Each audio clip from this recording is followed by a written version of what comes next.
Could you please tell me why you're here today?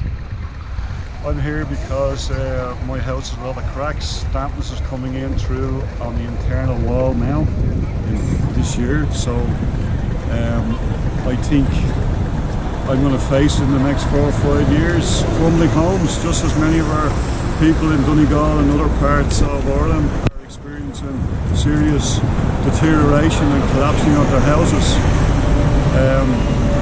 I always used to say over the past few months, well, my house isn't all that bad, but I've been told by many of the people with the crumbling homes that I'm in denial. So I don't know whether I was just being hopeful or whether I am in denial. Possibly I am in denial because I know this problem is coming down the road.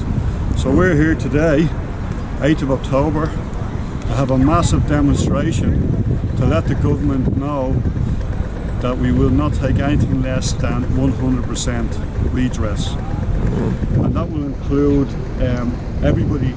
Nobody's to be left out. We need a state guarantee, and we need people with other homes as well that are crumbling. They should also be looked after. And the government should stop trying to divide us up, because we're so united, and this will be proven later on today with a massive turnout from Donegal, Mayo, from all the other counties, and hopefully even people from Dublin.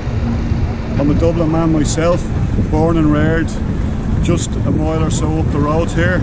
I moved to Donegal in 2014, bought a house in 2015 which had been built around 2008, and now I'm faced with a situation where, living in a beautiful Inishowen Peninsula, my house may crumble up above me and also above my family and my young 7-year-old son. So we won't accept anything less than 100% redress from this government. It's only fair that we get that. Why other houses that was built at approximately the same year in the same county does not crumble, but your house is crumbling? Well, my house isn't actually at the stage of crumbling yet. I have the cracks. The cracks have been there externally on the corner blocks and on the walls since about, well, say 5 years anyway, 5-6 years. But as I said, it's only now where I've noticed the dampness coming through. So my hope is that my house won't crumble, but I have to face up to reality. It will crumble, but it's only a matter of time. Well, that will happen. Will it be in 5, 10 or 15 years time? But it will happen. And many other people that I've talked to in Donegal are in the exact same boat. Their houses aren't actually crumbling, but they have these cracks. They can't afford the 6,000 to 7,000 euro that the government are insisting that we pay to have it properly analysed and tested for Mica. So people are kind of thinking, you know, maybe it isn't so bad. My house isn't so bad. But we're all starting to realise that, yeah, our houses are that bad. Our houses are heading the same way as the houses where you see gaping big holes in the walls, where the rain is coming through, the cold is coming through. It's going to happen to us as well. It's only a matter of time. And it's going to happen to people in other counties too. Who do you think is responsible for making these defective blocks? Well, two things. Obviously, the quarries themselves, the manufacturer of the blocks, have a big responsibility. Basically, what they just wanted to do is make a lot of profit to enrich themselves, and didn't really care what the end result would be over a matter of time by providing defective blocks. But the government have an even bigger responsibility, because their line is to let the free market dictate everything, do everything, and all the problems will be solved. Well, we can see by this defective block situation that the free market doesn't operate like that. Free market operates based on individual companies or individual people making big profits to enrich themselves. And the government, as a result of their policy, didn't have any oversight, didn't implement any proper regulation to make sure the proper standards were being maintained in the manufacturing of blocks. So they hold the responsibility, really, at the end of the day, our government. Is there anyone who admit liability or taking responsibility for those defective blocks at the moment, or all of them denying responsibility and liability for the defective blocks? Yes, effectively they're denying responsibility, the manufacturers of the blocks. The government, to a certain extent, are also denying responsibility by feeding us platitudes, oh, we look after you. But they need to live up to the responsibility. Dublin and Leinster got 100% redress offer. Why Donegal, Sligo and Mayo people treat less favorably than other people in Dublin and Leinster when you have exactly the same situation with the houses as them? That's a situation that shouldn't be.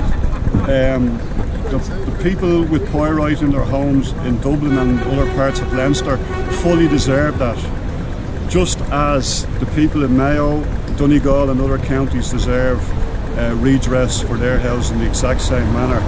My speculation is, being a Dublin man, I know before I moved up to Donegal in 2014, around 2011 and 2012, I know some people who are actually trying to buy houses and they're about to sign off on the deal, but their solicitor insisted that the seller of the house issue a certificate to say they're pyrite free, which the solicitor of the seller of the house refused to do. And I know of a couple of cases like that. So my speculation is maybe one of the reasons that the government moved quickly on the pyrite situation in Dublin and Leinster, because they realised this was having an effect on the property market and the profit-making abilities of estate agents and developers and other people like that to actually make their profits and their money from that. So that's my speculation. I don't know how true that is, but certainly if there's an inquiry, that should be examined as well. And so perhaps in rural areas like Donegal and Mayo, the property market doesn't operate exactly the same way as it does in the big cities like Dublin. So maybe the government weren't really interested. They were more looking after the vested interests of people who are involved in the property market, more so than they were worried about the actual homeowners themselves. What are the reasons government refused to give 100% redress? Did the government give any reasons why they are not covering the rest of the expenses related to the rebuilding of the house? Well, the government, when we came down in June, the last big demonstration we had in June, on that day, they actually passed a motion in Dáil Éireann saying that we have 100% redress. So the government actually agreed that we should get 100% redress. But at the moment they're playing a kick the can down the road exercise. They're trying to delay things to try and get people to a situation where they don't want to fight anymore for 100% redress. And this is what they're trying to do, in my opinion. But they're actually wasting their time. 100% redress is what we want, and we'll keep fighting and fighting until we get justice, and justice is done in this situation. Does the government want to use all the windows in the house, same doors, same tiles, carpets, wooden floors, oven, fireplace? Who and how are they going to demolish and place back all of this without damaging or cracking? Yes, so that's my understanding with the existing scheme, the so-called 90-10, which is really a 60-40 scheme. That's what they want. But their view is that any expenses that are incurred, whether it's having to move out of your house and rent somewhere else, but including the refitting of the house, any necessary refitting should be included in the 100% redress. And if that means you need a new kitchen because it's going to damage taking the old kitchen out, that should happen. Many of the kitchens, I've talked to some people, and many of the kitchens units that they have are actually, because of the Mica problem internally on their blocks, are actually disintegrating the kitchen units. So many of those kitchen units may not be fit to be used anyway, as an example. The infrastructure already built up around the house: trees, bushes, sheds, fences, gates, walls, garage. Who is going to demolish this and place everything back? Well, we put in our submission and we believe that that should be covered in the 100% redress as well. Any expenses that the homeowner has actually incurred, which is wasn't the fault of the homeowner, any of us homeowners, we should be redressed on that as well. Do you think the crumbling houses could start to fall apart if there could be strong winds and rainfall? Exactly, yeah, weather's a big factor. I mean, there is a lot of talk about the freeze-thaw factor, where basically you have a hard frost. The way it actually interferes with the construction of the block itself that contains the mica will actually speed up the disintegration of the mica, so therefore will disintegrate the actual collapse of the house. In my own situation, in my house, where we had a lot of big winds coming from basically the northeast, parts of my chimney actually collapsed. Now the plaster on it started to collapse and fall down. That happened about maybe 2 years ago. Since then, nothing has happened, so it does make me feel fearful that if we do get a really bad hurricane or gales, that more damage will occur